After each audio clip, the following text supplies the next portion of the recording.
Você consegue ver minha tela? Consigo, aham. Tá.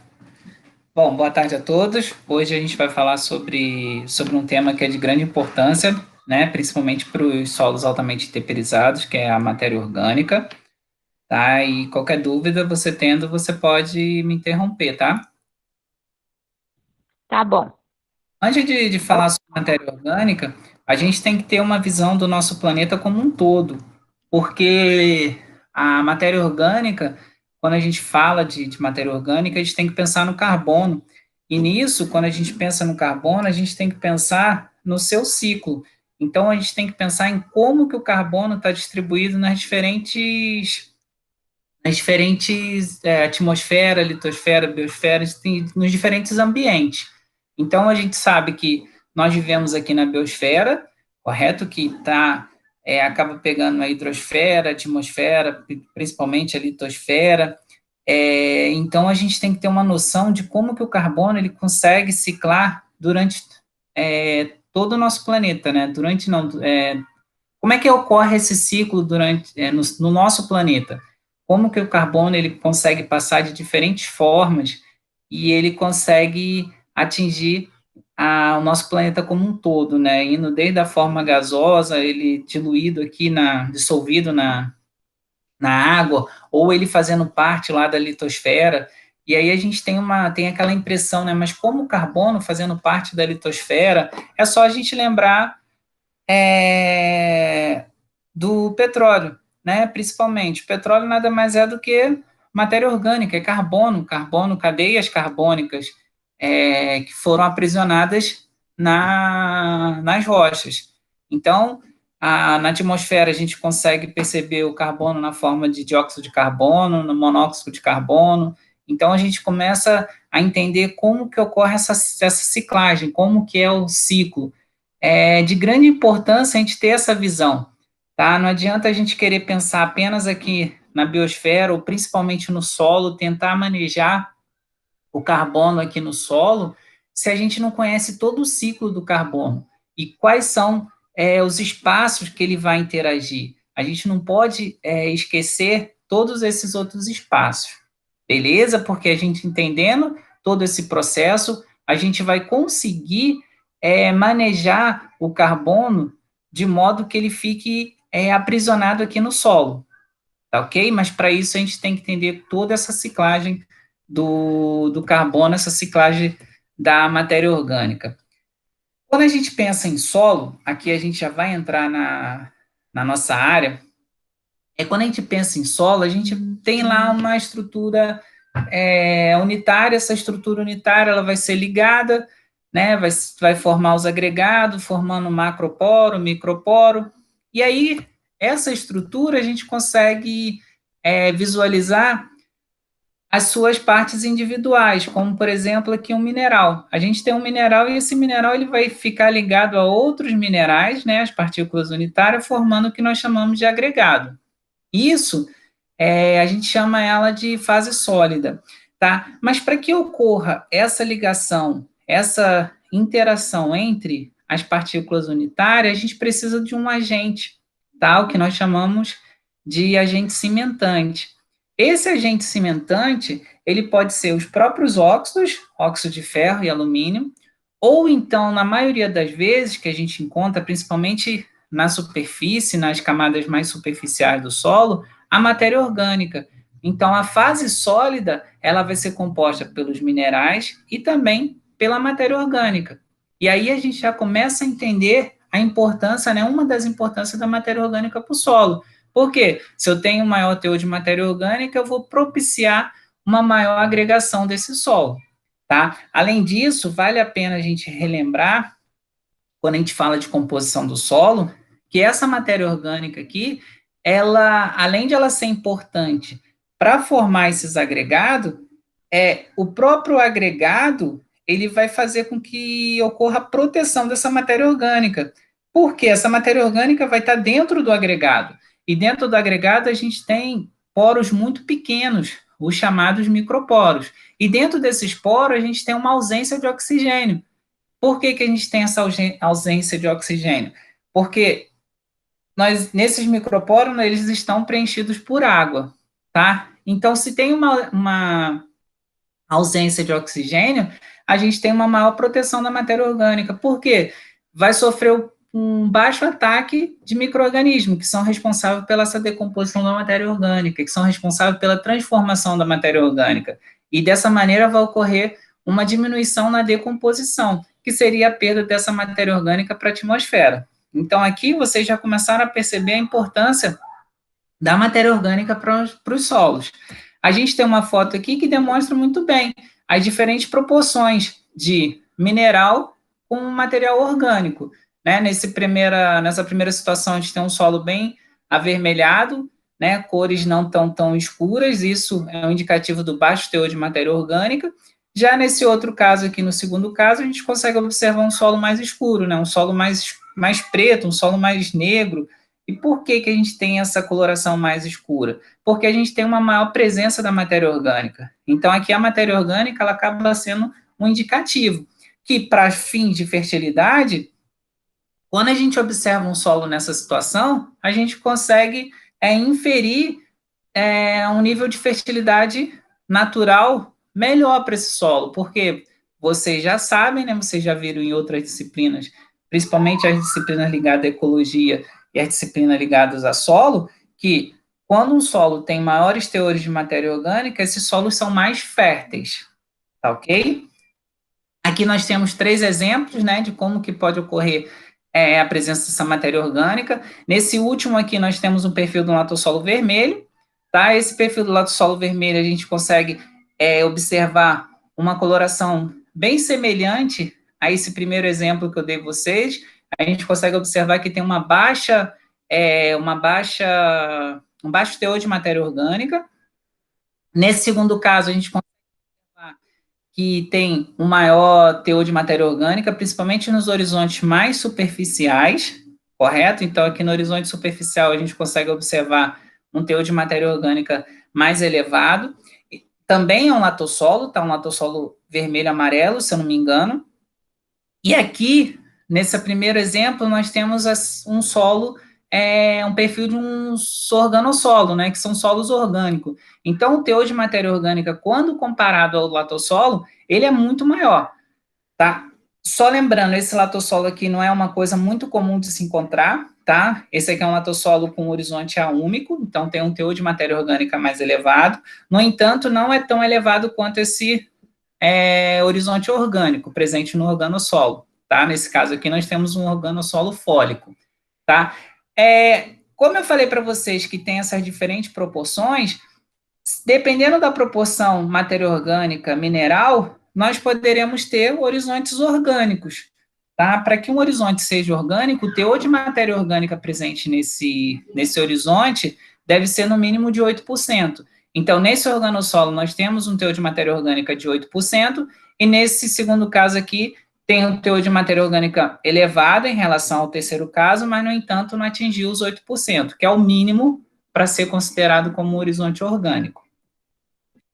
E essa matéria orgânica, como que ela é dividida? A gente já viu, a gente vai ver mais à frente, né, as questões de como que é dividida essa matéria orgânica, como que essa matéria orgânica está dividida, mas eu já vou apresentar uma primeira divisão que essa matéria orgânica pode ocorrer, né? Então, a matéria orgânica ela pode ser dividida em matéria vivente, né, que são as raízes, a fauna e o micro-organismo, e a matéria não vivente, que são as macro-orgânicas e as substâncias úmicas, tá? Isso a gente vai falar um pouquinho mais para frente.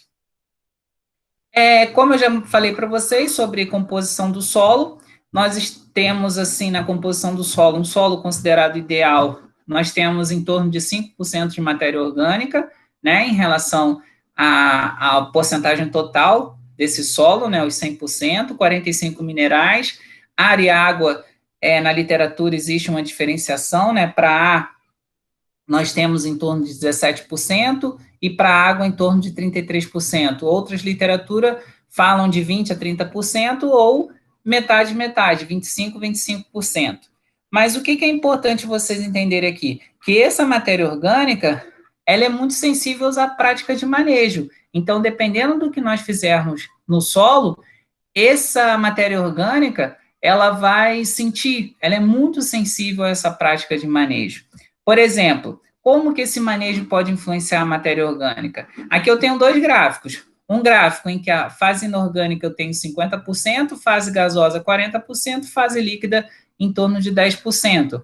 Numa outra situação, eu tenho inorgânica 45%, 5%, 33% e 17%. Aqui vocês podem observar que nós temos dois gráficos bem diferentes, né? O primeiro aqui nós temos 0% de matéria orgânica, no segundo nós temos 5%, então aqui a gente poderia dizer que nós temos uma condição de solo ideal, e aí isso foi obtido através do manejo. De que maneira que isso foi obtido através do manejo? Imagina vocês, nessa primeira situação, a gente teve perda de matéria orgânica, ou seja, algum manejo que a gente fez com que ocorresse o quê? A diminuição dessa matéria orgânica. O que, que a gente pode fazer no solo que vai ocorrer a diminuição da matéria orgânica? Se a gente pensar em termos de agregado, lembra da proteção que o agregado traz para a matéria orgânica? Se eu quebrar esses agregados, eu faço com que a água seja perdida e eu faço com que entre o oxigênio. Quando entra oxigênio nesse sistema, o que, que vai acontecer? Eu diminuo a fase líquida e acabo aumentando a fase gasosa, correto?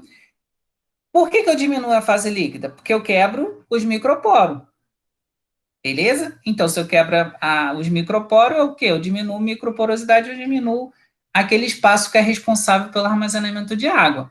Então, quando eu aumento essa fase gasosa, o que, que vai acontecer? Entrou oxigênio no sistema. Quando entra oxigênio no sistema, a atividade de micro-organismo ela vai ser favorecida.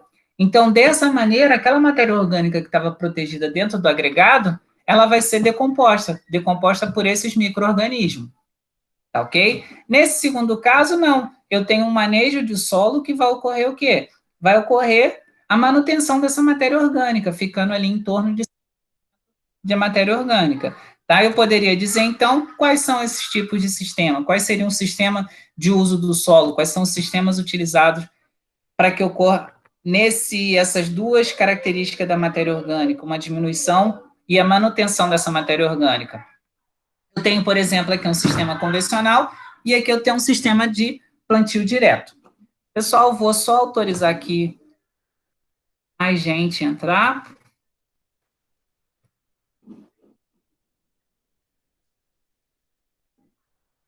Autorizando aqui mais gente entrar.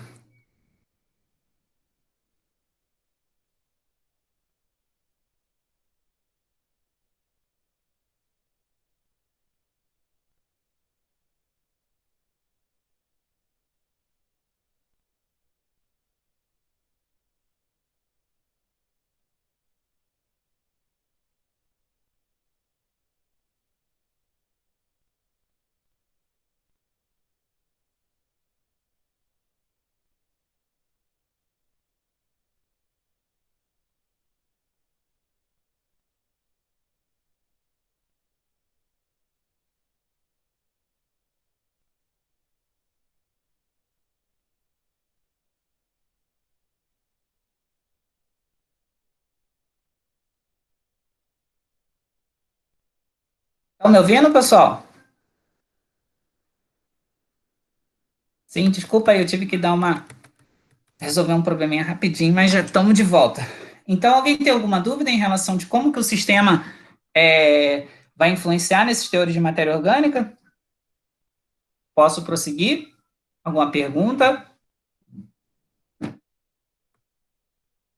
Bom, a maioria dos solos, essa fração se encontra associada à fração mineral, ou seja, boa parte do solo, essa fração da matéria orgânica, ela acaba interagindo com a fração mineral, formando o que nós chamamos de complexo organo-mineral.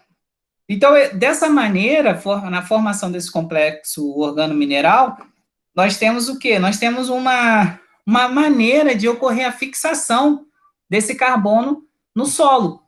Então, se eu vou proporcionar um aumento na formação desse complexo organo-mineral, eu estou fazendo com que ocorra uma fixação desse carbono no solo, tá ok? E aí, dessa maneira, eu faço com que ocorra uma diminuição nas perdas desse carbono, tá? Só que isso, galera, como eu sempre costumo dizer, para perder carbono é muito fácil. Basta você passar um arado que você consegue perder carbono. Agora, para manter esse carbono no solo já é mais difícil. É bem difícil você manter esse carbono no solo. Por quê? Porque nós temos condições propícias para que ocorra a decomposição dessa matéria orgânica. Então, é muito trabalhoso, é muito difícil a gente manter, a gente estocar esse carbono no solo, tá? Por isso que os resultados em termos de pesquisa, eles demoram muitos anos para que a gente consiga observar o ganho de carbono no solo. Tá? Quando eu falo ganho de carbono no solo, não é simplesmente eu pegar a matéria orgânica e adicionar no solo. Eu preciso o quê? Eu preciso que essa matéria orgânica ela esteja formando um complexo organomineral, porque dessa maneira, aí sim eu estou estocando esse carbono no solo. Tranquilos? Aqui mais um desenho, né? Na realidade, aquele desenho que eu já mostrei para vocês, um solo rico em matéria orgânica e um solo com teor de matéria orgânica mais baixo. Isso é nítido. E o carbono orgânico, né, a matéria orgânica presente no solo, ela acaba sendo um indicativo dos níveis de fertilidade desse solo. Tá? Para falar um pouco sobre a importância, né, do manejo do solo em termos de matéria orgânica, em termos da fixação do carbono, a gente tem aqui um quadro que mostra o estoque de carbono em diferentes ecossistemas, tá? Aqui nós temos quais são os biomas, né, que indo de tundra até solos inundados, bioma tropical. Aqui nós temos a área em que esses biomas eles acabam ocupando. Nós temos a densidade de carbono, né, seria a quantidade de carbono na vegetação ou no solo. E nós temos também o estoque. O que é estocado? O que vocês conseguem observar? A maior parte dos biomas, a maior parte do estoque do carbono, ele vai ser onde? Vai ser no solo. Você consegue observar isso, tá? O que é diferente, por exemplo, quando a gente fala em áreas tropicais, em biomas tropicais. Ou seja, a gente tem quase que metade, 50% é estocado na vegetação, 50% é estocado no solo. Tá? Então, demonstra a importância de vocês entenderem esse ciclo do carbono. Por quê? Vocês entendendo esse ciclo do carbono, vocês conseguem entender e conseguem, de forma pontual, manejar esse carbono, para que ocorra o quê? Um aumento no acúmulo desse carbono. Tá? Muitas das vezes a gente ouve falar, né, que os solos tropicais têm baixos teores de carbono em função do manejo. Não é isso. Ou melhor, não é somente em função do manejo. Naturalmente, vocês conseguem observar isso aqui, ó. Por quê? A gente tem temperaturas mais elevadas, tá? A gente tem uma alta precipitação. Então, as velocidades das reações são aceleradas. Nós temos um favorecimento na atividade de micro-organismo. Nós temos condições para isso. Então, se a gente não tomar cuidado, a gente tem um favorecimento na decomposição dessa matéria orgânica. E aí é interessante vocês verem, comparado com outros biomas, que mesmo tendo 50% na vegetação, 50% no solo, aqui a gente tem grandes quantidades presentes no solo, mesmo em solos tropicais, tirando aqui as taigas ou as florestas boreais. Tranquilo? Uma outra coisa interessante é o tempo de secagem, que seria o tempo de meia-vida. Seria o tempo em que vai ocorrer a metade da redução do teor de carbono no solo. Na tundra, que é um ambiente gelado, olha só, 2.080 anos para que diminua pela metade a quantidade de carbono. Se a gente for ver aqui, ó, em florestas tropicais, olha só, em climas tropicais, olha quanto tempo só que demora para que ocorra a perda da metade desse carbono? Em torno de 6 anos, tá? Isso demonstrando que a velocidade das reações nesses ambientes tropicais ela é muito maior, essa velocidade. Tá, aí a gente fala de carbono, mas a matéria orgânica ela só tem carbono? Óbvio que não, tá? Aqui é uma composição geral que eu estou apresentando para vocês. A matéria orgânica ela vai ser composta em torno de 58%, ou seja, mais da metade em carbono, 33% em oxigênio e 6% hidrogênio e 3% em torno de nitrogênio, enxofre e fósforo. Tá? Se vocês observarem, isso aqui é um geralzão, existem outros elementos nessa matéria orgânica, só que em quantidade muito menores. Se a gente for observar, nitrogênio, enxofre e fósforo são nutrientes para as plantas. Tá? Então, eu posso trabalhar essa matéria orgânica como uma fonte desses nutrientes. Ou seja, além de melhorar as qualidades físico-químicas desse solo, essa matéria orgânica também pode fornecer em torno de 3% de nitrogênio, enxofre e fósforo, tá?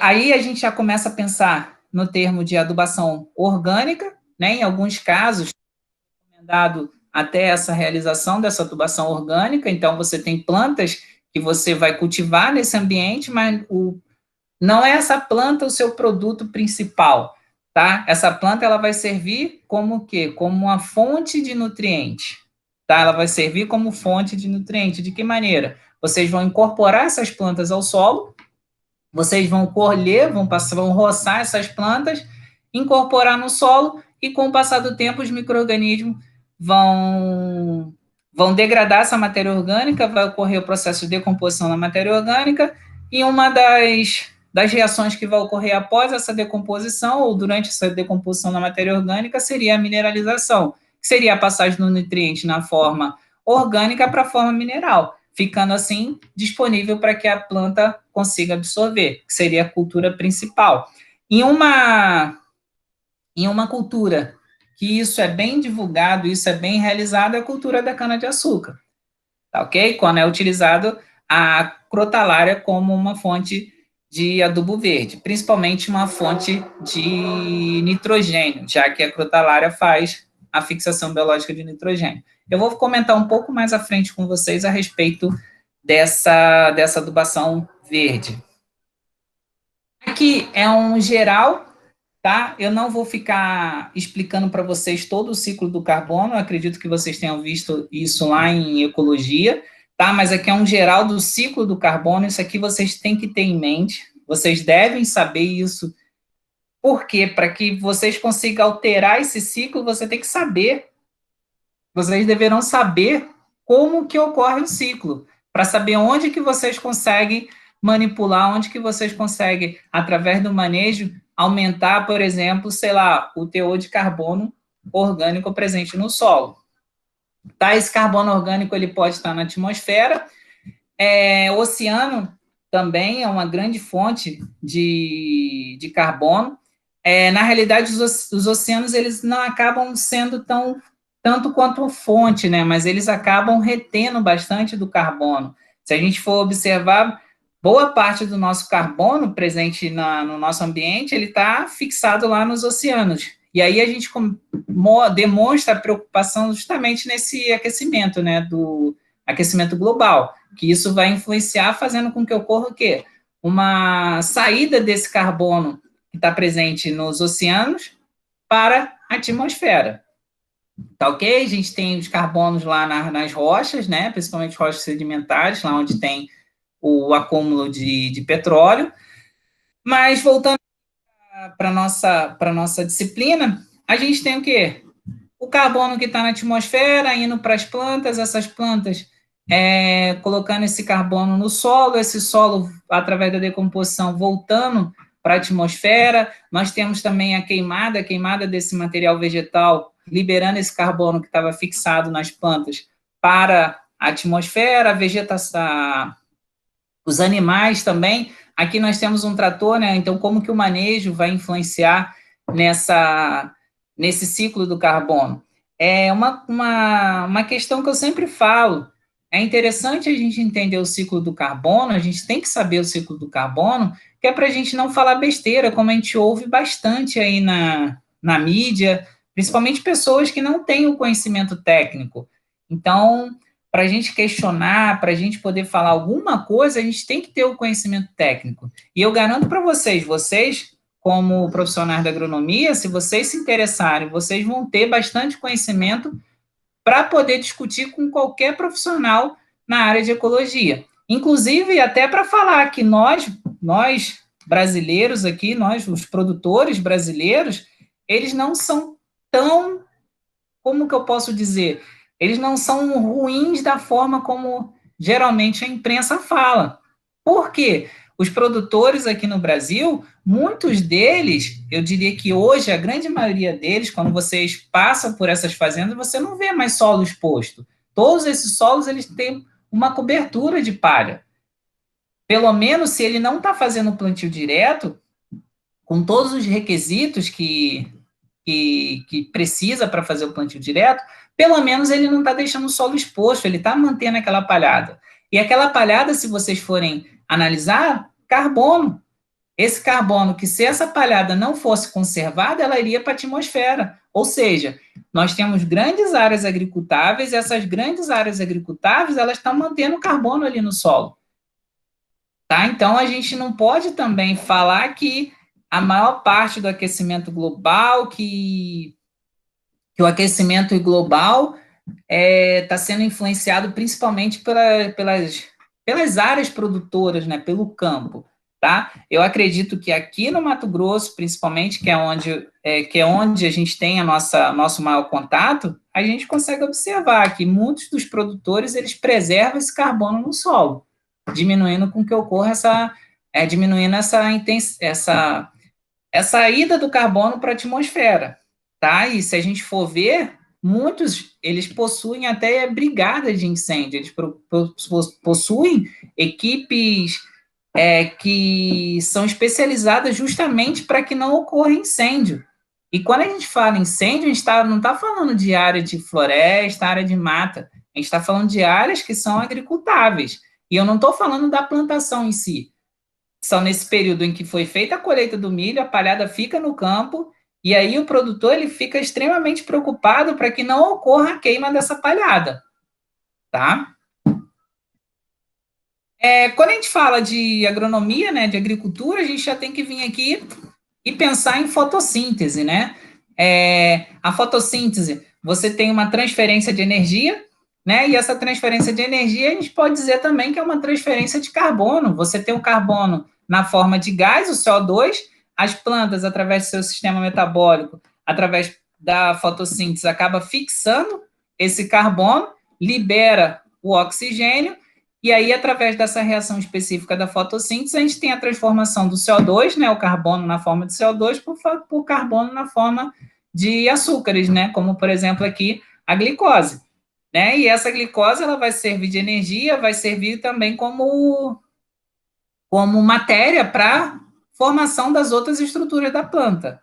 Então, a gente observa, já saiu de um ciclo geral do carbono, indo para um ciclo bem mais específico aqui, tá? É bom, como eu já falei para vocês na primeira aula, vocês fazerem aquela revisão lá e dar aquela lembrada lá nas reações de fotossíntese, nas reações de respiração, tá? Via glicolítica, ver um pouco também do ciclo de Krebs. É interessante vocês terem isso em mente. A gente fala bastante do carbono, né? O ciclo do carbono na Terra. E aí, isso é importante? Por que isso é importante? Qual a importância do ciclo do carbono na Terra?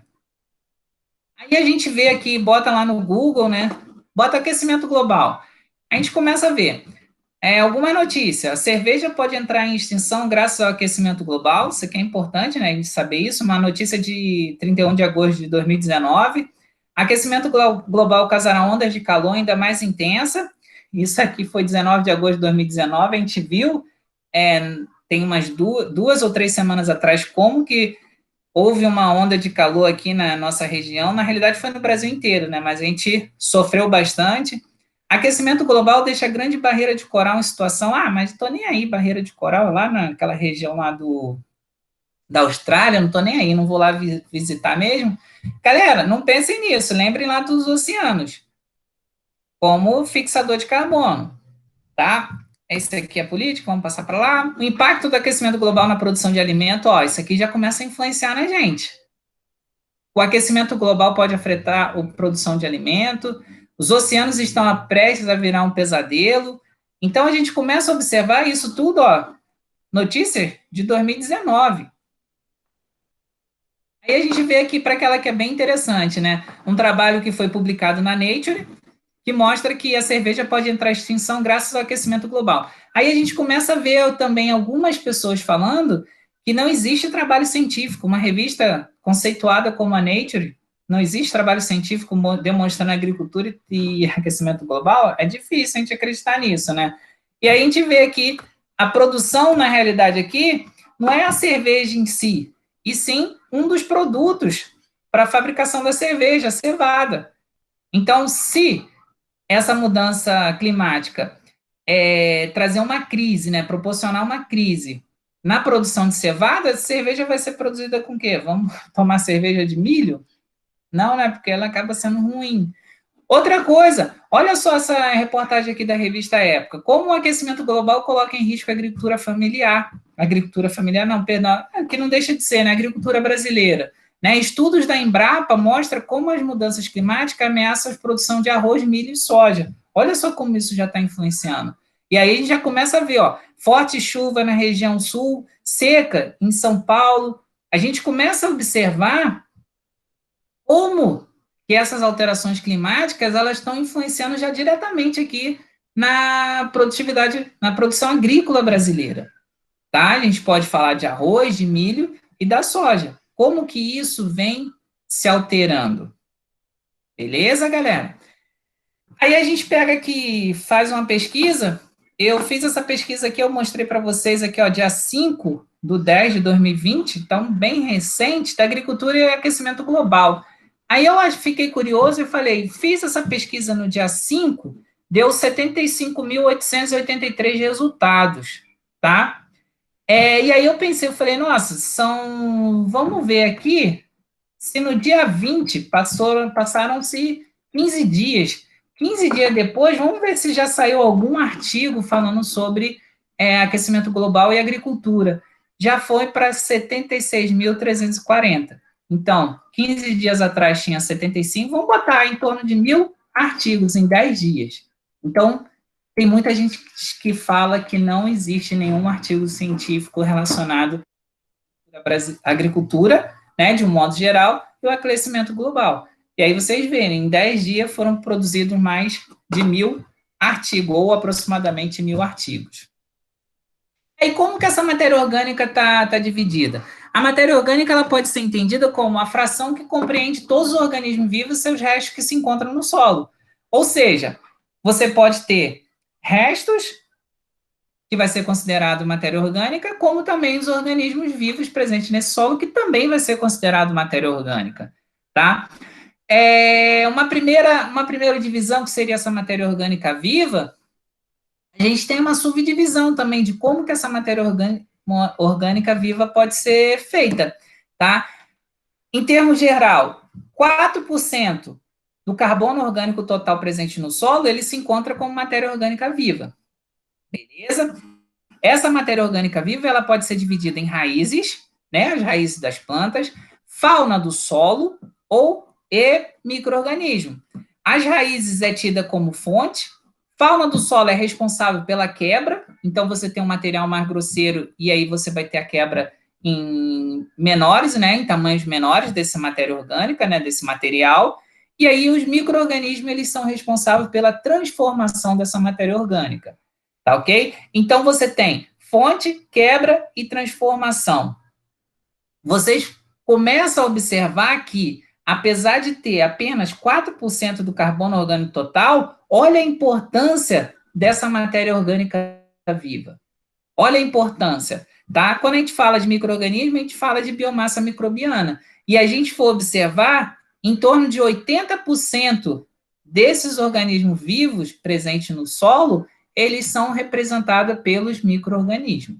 E aí você já começa a observar a importância desses micro-organismos presentes no solo, tá? Porque eles são responsáveis pela transformação dessa matéria orgânica. A gente já passou do tempo, já não preciso mais nem falar isso para vocês, da importância desses micro-organismos. Tanto que hoje a gente vê grandes empresas, né, multinacionais, investindo em pesquisa, investindo em trabalhos com micro-organismos no solo. Né? Então, eles estão pensando o quê? Não mais trabalhar apenas com produtos sintéticos. Eles estão preocupados em trabalhar, em buscar produtos à base de micro-organismos que vão fazer com que ocorra o quê? Uma maior, como que eu posso dizer? Uma maior sustentabilidade do sistema. Porque você coloca o micro-organismo, você favorece a entrada desse micro-organismo no solo, você aumenta a atividade desses micro-organismos presentes no solo, e aí você acaba tendo um solo mais equilibrado, tá? O segredo de tudo é vocês trabalharem sempre com o equilíbrio, tá? Vocês não podem trabalhar com nada em excesso. Aqui a gente tem um trabalho em que foi apresentado, né, dados de característica química de excrementos de minhoca, né, os cropólitos e o solo. Nessa primeira linha aqui, vocês têm os dados do excremento de minhoca. Tá? Eu já fiz na faculdade, na época de graduação, a gente fez um trabalho com solo, e aí a gente viu a estabilidade dos agregados presentes no solo, e aí a gente viu também a estabilidade dos agregados formados por esses cropólitos, que são os excrementos de minhoca. A estabilidade desses cropólitos é muito maior do que a estabilidade no solo, porque eles são ricos em matéria orgânica. Então, se vocês observarem aqui, olha só, vamos falar aqui de cálcio. Olha a quantidade de cálcio e magnésio que tem no coprólito de minhoca em relação aos demais solos, profundidade do solo. Se a gente for ver fósforo, olha só a quantidade. CTC, olha a CTC, 45 versus 10, CTC a pH 7.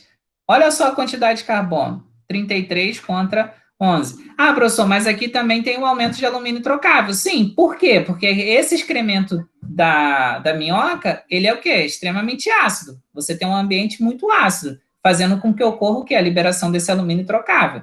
Mas se vocês observarem aqui, olha a quantidade dos elementos, dos nutrientes presentes nesse coprólito. Tá ok? E a matéria orgânica não vivente? 98% do carbono orgânico total presente no solo, tá? A maior parte do carbono orgânico total do solo, ele vai ser representado justamente por essa matéria orgânica não vivente.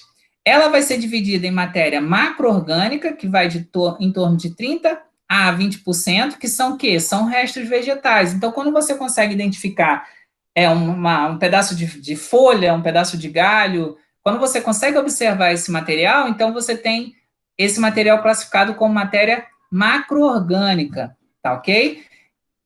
E também vai ser dividida em humus, em torno de 80%. Então, 80% da matéria orgânica presente no solo, ela vai ser representada por humus. Quando a gente fala em humus, não necessariamente são as substâncias úmicas, que pode ser substâncias úmicas ou substâncias não úmicas, tá? E quem são essas substâncias úmicas e substâncias não úmicas? As substâncias não úmicas, elas são formadas por carboidrato, lignina, lipídios, ácidos orgânicos, proteínas, tá? Ela é em função da transformação da matéria orgânica vivente e adicionados via exudados. Mais uma vez, a gente chama a atenção aqui para o quê? Para a importância da matéria orgânica vivente, lá os micro-organismos, principalmente os micro-organismos. São eles que vão fazer essa transformação da matéria orgânica. E nós temos também as substâncias úmicas. Essas substâncias úmicas, elas são classificadas como os ácidos fúlvicos, ácidos úmicos e uminas. Essas três frações aqui da matéria orgânica umificada, em termos de manejo do solo, elas são, eu diria que uma das mais importantes, tá? Não tirando a importância das outras fases. Mas por que a gente deve chamar atenção para esses três tipos? Porque são elas a matéria orgânica mais estáveis. Então, quando a gente tem um aumento de matéria orgânica no solo, se a gente fizer uma avaliação da matéria orgânica total, a gente quer que a maior parte da matéria orgânica seja o quê? Seja formada por ácido fúlvico, ácido úmico e umina. Principalmente umina, que é a matéria orgânica mais recalcitrante. O que seria isso? Seria aquela matéria orgânica sofreria menos interferência. Então, teria menos perdas de matéria orgânica, seria o quê? Seria essa na forma de umina. Então, se eu quero fixar carbono orgânico no solo, eu tenho que manejar esse solo para que ocorra o quê? Uma maior formação de umina. Então, a matéria orgânica ela vai vir como matéria orgânica viva. Vamos lá, matéria orgânica viva, que são os restos vegetais, vai passar por por transformações, né? Principalmente aqui, ó, da fauna do solo, em quebra, vai ter a quebra em tamanhos menores. Depois que ocorre essa quebra, já vai ocorrer a transformação pelos micro-organismos, e aí de preferência, eu vou querer que durante essa transformação a gente tenha uma maior formação de quem? Dessas substâncias úmicas, ok? E tem como eu fazer o fracionamento dessas substâncias úmicas. Tem como eu saber qual é o teor de ácido fúlvico, ácido úmico e umina. É um processo relativamente simples, fácil de se fazer. Então, você tem uma extração com uma base. Nessa extração com a base, você tem a fração umina, que vai ser solúvel em base. Você consegue retirar esse material. Aquilo que sobrou, que é a fração solúvel numa base, você tem os ácidos úmicos e ácido fúlvico. Você faz a acidificação desse meio, passa por um processo de centrifugação, aqui também tem, coloca a subtração com base, passa pelo processo de centrifugação, vocês conseguem separar a umina.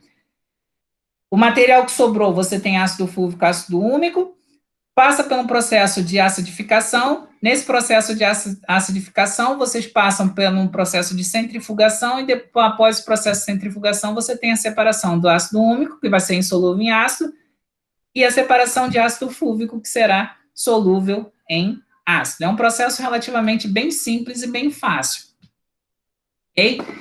Aqui uma visão geral, né, do compartimentação da matéria orgânica, aquilo que eu falei para vocês, né, no Mato Grosso hoje, é difícil vocês encontrarem uma área que não esteja com uma cobertura vegetal, que não esteja com palhada, e aí, como eu falei para vocês hoje, o produtor sabe da importância dessa liteira, né, o produtor sabe a importância dessa cobertura, dessa palhada, né? E aí, galera, vem desde da promoção do desenvolvimento de micro-organismos presentes nesse solo, tá? Micro-organismo, quando eu falo aqui, eu estou me referindo àqueles que sejam benéficos, tá? Aqueles que são responsáveis pelos processos de transformação da matéria orgânica, né? A gente poderia dizer que são a galerinha do bem. Sabe-se que com essa palhada você tem uma diminuição na perda, principalmente de água por evaporação. Então, você tem vários benefícios, tá? Além disso, você está o quê? Você está fixando carbono aqui no solo. Esse carbono aqui, que poderia estar na atmosfera, ele está preso aqui no solo. Então, o produtor hoje, produtores aqui no Mato Grosso, aqueles que eu tenho mais contato, aqueles que eu converso, eles sabem, eles têm a noção da importância dessa cobertura do solo. Além de ser uma prática conservacionista, né? Você tem uma menor perda de solo, seja por uma erosão eólica, né? A gente vê principalmente nesse período que está ventando bastante, antes das chuvas pesadas que vão vir mais para frente. Além disso, também com essa proteção, você tem uma diminuição na possibilidade de você ter erosão hídrica. Tá ok? Aqui uma visão geral, né? Então, nós temos aqui a serrapilheira. Geralmente, serrapilheira é mais utilizada em floresta, né? Então, aqui a gente pode chamar de liteira ou simplesmente cobertura ou palhada, como é mais conhecido aqui no Mato Grosso. Então, você tem bastante aqui a palhada aqui em cima. Você tem a biomassa microbiana, né? Que são os micro-organismos. A fauna do solo. Essas raízes vivas aqui, né? Das plantas estão exudando substratos, estão exudando substâncias que são fonte de energia para essa fauna do solo, para esse micro-organismo, e por isso nós chamamos desse compartimento ativo. Então, o que seria o compartimento ativo? Seria a fração viva da matéria orgânica, né, que é representada pelos micro-organismos, pela fauna do solo e pelas raízes. Tá? Depois que sofreu um processo de transformação, por esse compartimento ativo, a gente vai ter a formação do humus. Esse humus, ele pode ser classificado como substâncias úmicas, como substâncias não úmicas, né? Substâncias úmicas, os ácidos úmicos, ácido fúlvicos e umina, e as substâncias não úmicas, como, por exemplo, os aminoácidos, proteínas, aromáticos, lipídios, carboidrato. Tá? Aqui a gente fica aquela dúvida, é um compartimento estável? Nem tanto. Por quê? Dependendo do manejo que nós fizermos, esse material vai gerar a transformação desse carbono para a atmosfera a partir do CO2, a partir da atividade de micro-organismo. Beleza? Respiração com a liberação. Durante esse processo de transformação da matéria orgânica, existem reações, existem as transformações. As principais delas são colocadas aqui para vocês.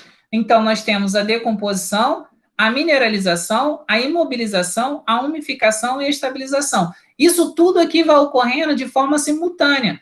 Tá? É difícil a gente fazer essa separação, porque essas reações elas vão ocorrendo de forma simultânea. Aqui a gente faz essa separação para o quê? Para justamente ficar de uma forma mais didática. Tá? O que, que seria a decomposição? A decomposição seria o quê? A transformação da matéria orgânica, por exemplo, uma folha, até essa matéria orgânica virar CO2.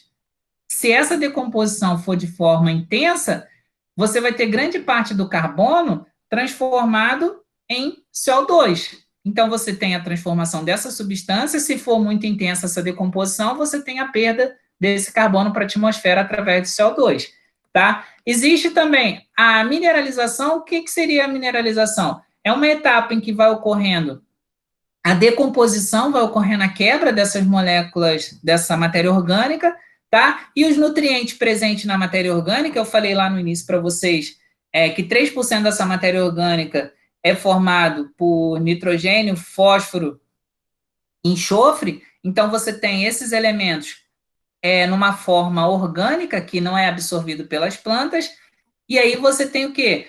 A transformação desse material que estava numa forma orgânica para uma forma mineral. Daí vindo o termo mineralização. Quem que faz isso? Quem vai fazer essa mineralização é justamente grupos de micro-organismos presentes nesse solo. Existe a imobilização. O que, que seria a imobilização? Muitas das vezes a imobilização ela é temporária. Por quê? Porque você tem um nutriente, né? Os micro-organismos estão fazendo o processo de decomposição, mineralização, umificação, estão se alimentando dessa matéria orgânica, eles estão pegando energia. Esses micro-organismos, eles também precisam de nutrientes. E aí o nutriente, às vezes, que está disponível para as plantas, esses micro-organismos pegam esse nutriente e absorvem esse nutriente. Esse nutriente passa a fazer parte da composição desse micro-organismo, da estrutura desse micro-organismo. Então, você tem, de forma momentânea, a indisponibilização desse nutriente para a planta. Por quê? O micro-organismo foi lá e pegou esse nutriente, fez desse nutriente parte da sua estrutura. Então, ocorreu o quê? Uma imobilização, tá? Mas essa imobilização aqui, ela é de forma momentânea. Não significa que a gente não tenha prejuízo. Porque imagina se ocorrer uma imobilização justamente num período em que a planta mais necessita daquele nutriente. E aí vai ocorrer o quê? Uma falta desse nutriente. Se vai ocorrer uma falta, né, vai ocorrer uma menor disponibilidade desse nutriente, e a gente viu na nossa primeira aula que a disponibilidade de nutriente vai afetar o crescimento e desenvolvimento das plantas. O processo de umificação é justamente o quê? A formação das substâncias úmicas. Seria a passagem dessa matéria orgânica aqui até chegar à formação de substâncias úmicas, que seria o quê? As formas mais recalcitrantes presentes no solo.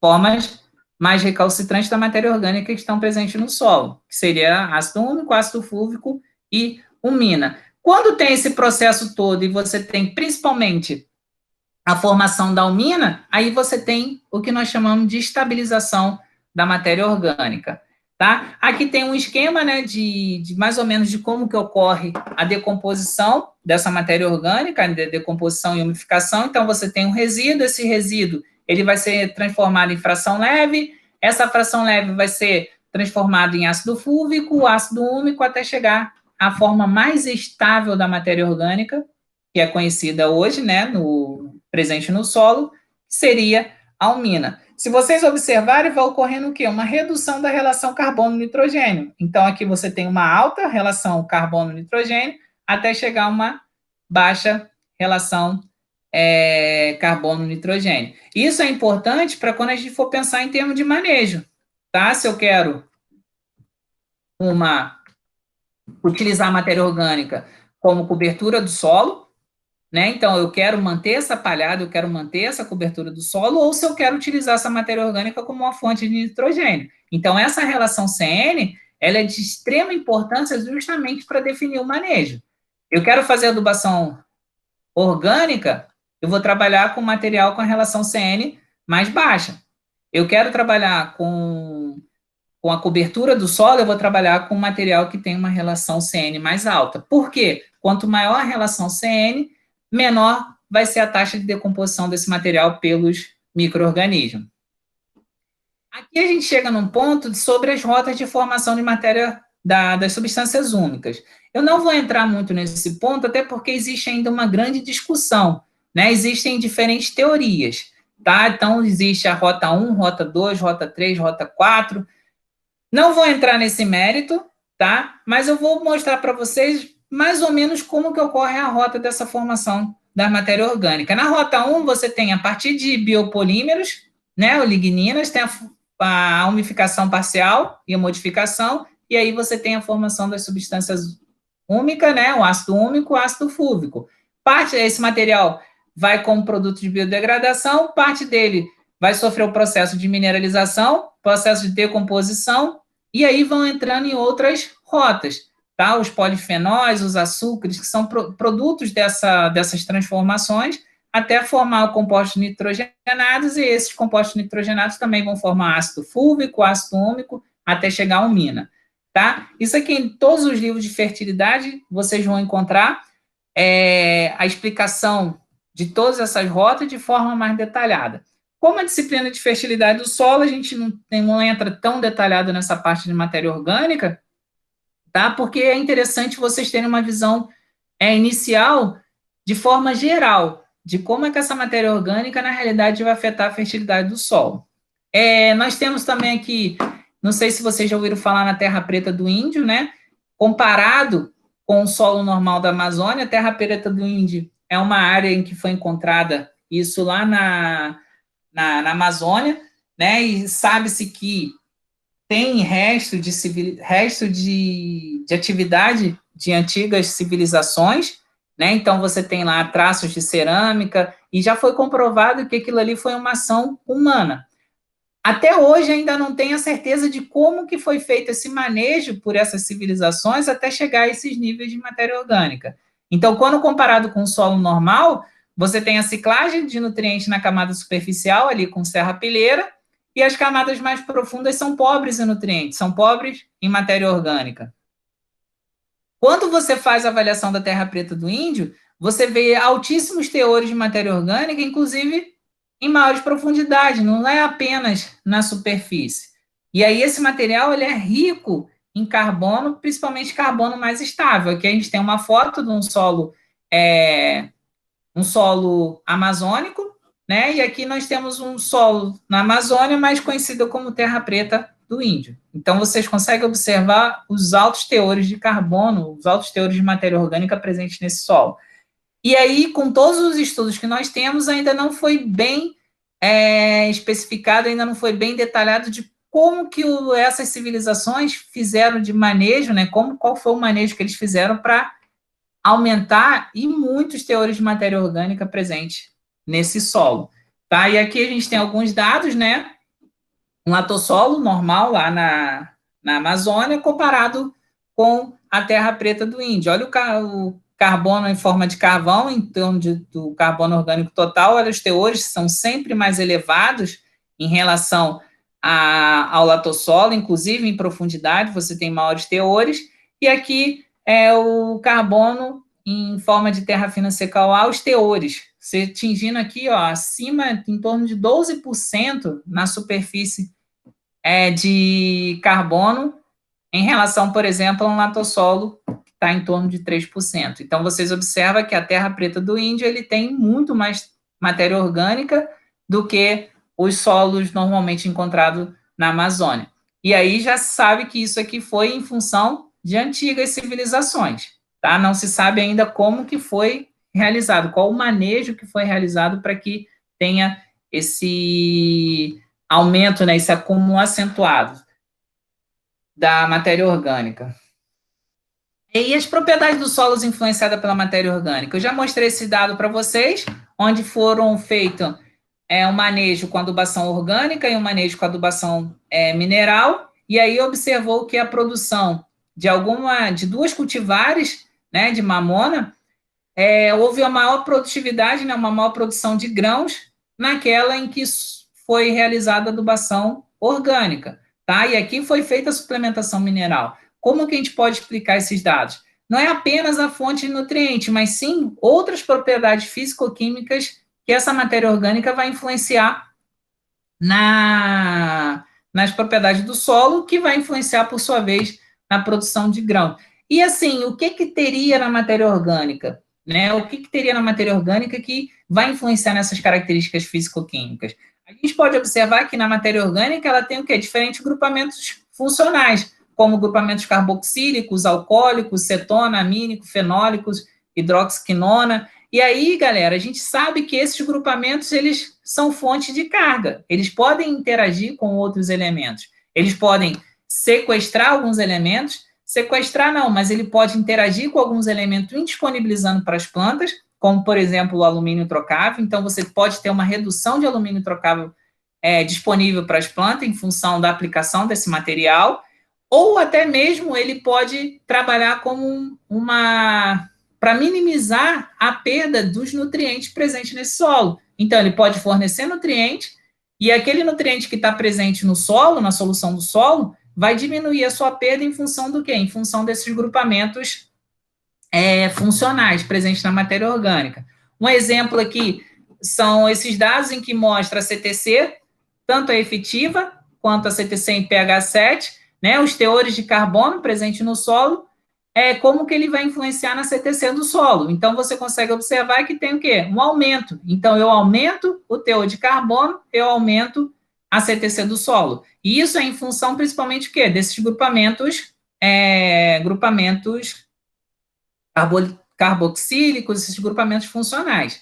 Né? Aqui uma relação areia, silt, argila, mostrando que quanto maior for os teores de argila e silt, né, as frações mais finas, aqui nem tanto silt, né, que acaba sendo mineral primário, mas em função principalmente da argila, a presença desses teores, mostrando que o quê? Que existe uma proteção desse material. Lembra quando eu falei para vocês da formação de complexo organo-mineral? Então, você tem uma maior interação da matéria orgânica com os minerais. Quando você tem essa maior interação, você tem uma maior proteção desse material orgânico pelas argila. Além disso, quando você tem um maior teor de argila, um maior teor de matéria orgânica, esse material vai formar os agregados, armazenando mais água, diminuindo a quantidade de oxigênio, diminuindo, assim, a atividade de micro-organismo, tá ok? Fazendo com que ocorra um maior acúmulo da matéria orgânica.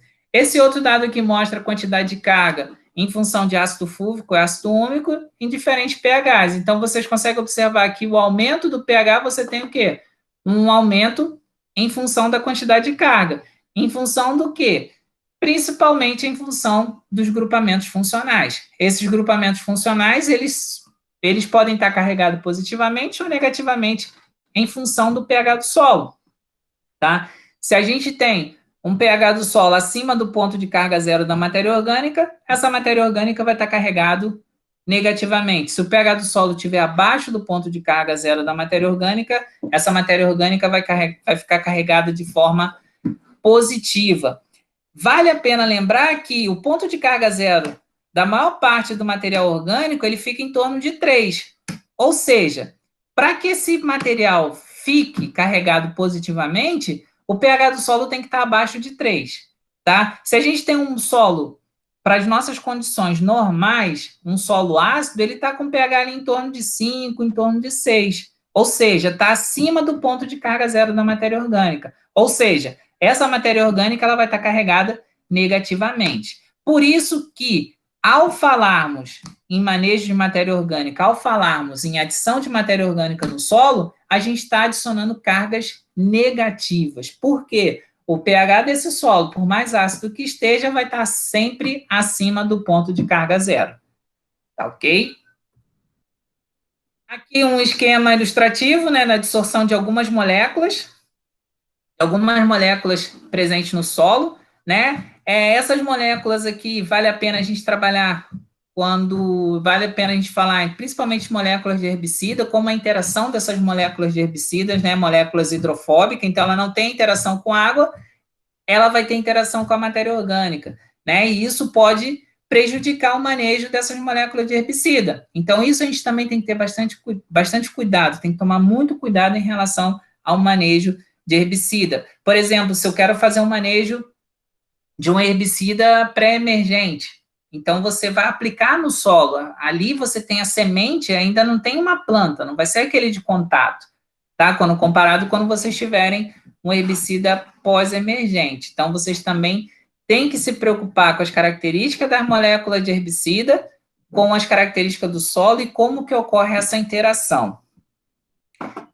Aqui nós temos também a parte de agregado, né, a parte de estrutura do solo, como que a matéria orgânica vai influenciar essa estrutura do solo. Então, a gente consegue observar nesses dados aqui que os dados relacionados ao diâmetro de agregado, diâmetro médio geométrico, diâmetro ponderado. O que eu poderia dizer para vocês aqui? Aqui a gente pode observar que a estabilidade de agregado, o diâmetro médio de agregado, o agregado, em modo geral, ele vai ser influenciado, independente da sua profundidade, de forma positiva e altamente significativo em função dos teores de matéria orgânica. Ou seja, quanto maior o teor de matéria orgânica, maior vai ser o quê? Maior vai ser a estabilidade desses agregados, tá? Mais estável vai estar esse agregado. Lembra quando eu comentei para vocês a respeito dos coprólitos de minhoca?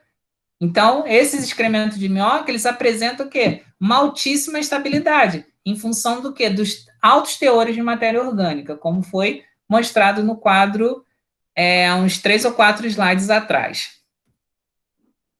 Aqui foi um trabalho realizado com substâncias úmicas em plântulas de cana-de-açúcar e milho, tá? Então, foi observado o quê? Um aumento no crescimento radicular em função da aplicação dessas substâncias úmicas. Então, tanto na cana-de-açúcar quanto no milho, aquelas plântulas que receberam a aplicação de ácidos úmicos apresentou maior crescimento. Né? Esses ácidos úmicos, de alguma maneira, eles o quê? Estimularam o crescimento vegetal. E a gente viu na aula passada que se eu tenho maior volume de raiz, se eu tenho maior comprimento do sistema radicular, eu vou ter uma maior exploração do solo, maior exploração do volume do solo. Se eu apresento uma maior exploração de volume do solo, eu vou ter o quê? Uma maior absorção de água e nutriente. E, como consequência, eu vou ter um maior desenvolvimento também dessas plantas. Como eu falei para vocês, que na matéria orgânica nós temos nitrogênio, fósforo e enxofre, principalmente, a matéria orgânica vai influenciar o quê? No ciclo de nitrogênio. É só vocês lembrarem aqui, ó, resíduo das plantas. Eu tenho matéria orgânica, então eu vou ter nitrogênio orgânico, tá ok? Esse nitrogênio orgânico vai sofrer o processo de mineralização, vai formar aqui, por exemplo, amônio, que vai ser transformado em nitrato, tá? Não vou entrar aqui no ciclo de forma detalhada no ciclo do nitrogênio, mas para mostrar para vocês que a matéria orgânica influencia também no ciclo do nitrogênio. Da mesma maneira, você tem resíduo de plantas aqui, você vai ter o quê? O fósforo. Então, a matéria orgânica influenciando no ciclo do fósforo. Além disso, nós temos também o enxofre, a matéria orgânica influenciando no ciclo do enxofre. Por quê? Você vai ter resíduo de planta nesse ambiente. E as plantas formadas pela matéria orgânica, você vai ter o quê? Esses 3 nutrientes, em torno de 3% desses nutrientes na matéria orgânica do solo. Ok? Aqui é um desenho que eu acho bem interessante. Confesso que não entendo muito dessa parte, mas eu acho muito interessante para mostrar o quê? Para demonstrar a importância dos organismos vivos presentes no solo, porque são esses organismos que vão trabalhar todo o processo de transformação da matéria orgânica. A gente vai desde diplópoda, formiga, né, os insetos, até micro-organismo presente nesse solo, como, por exemplo, ali os protozoários, tá? Então, micro-organismo formado por bactérias, fungos, todos esses organismos vivos presentes no solo, eles são importantes. Se vocês querem manter um solo equilibrado, quando vocês mantêm um solo equilibrado, significa o quê? Que você não tem perdas de energia, você não tem perda de matéria orgânica, aquele solo está em equilíbrio, ele está num ciclo, ele está ciclando essa matéria orgânica presente nesse solo, ele está ciclando energia, então você não tem perdas, tá? E para manter esse ambiente equilibrado, vocês devem prestar atenção não só na matéria orgânica em si, mas naqueles que são responsáveis pela transformação dessa matéria orgânica. Ok? Fico à disposição de vocês para vocês tirarem dúvidas. Qualquer dúvida, fiquem à vontade para fazer as perguntas. Uma dúvida?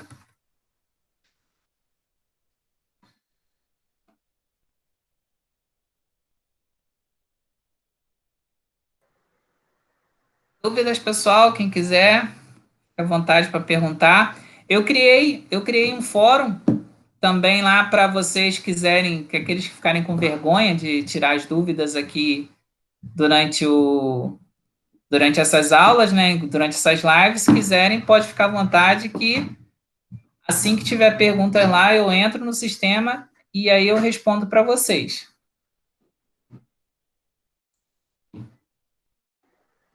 O professor, Oi? a questão da matéria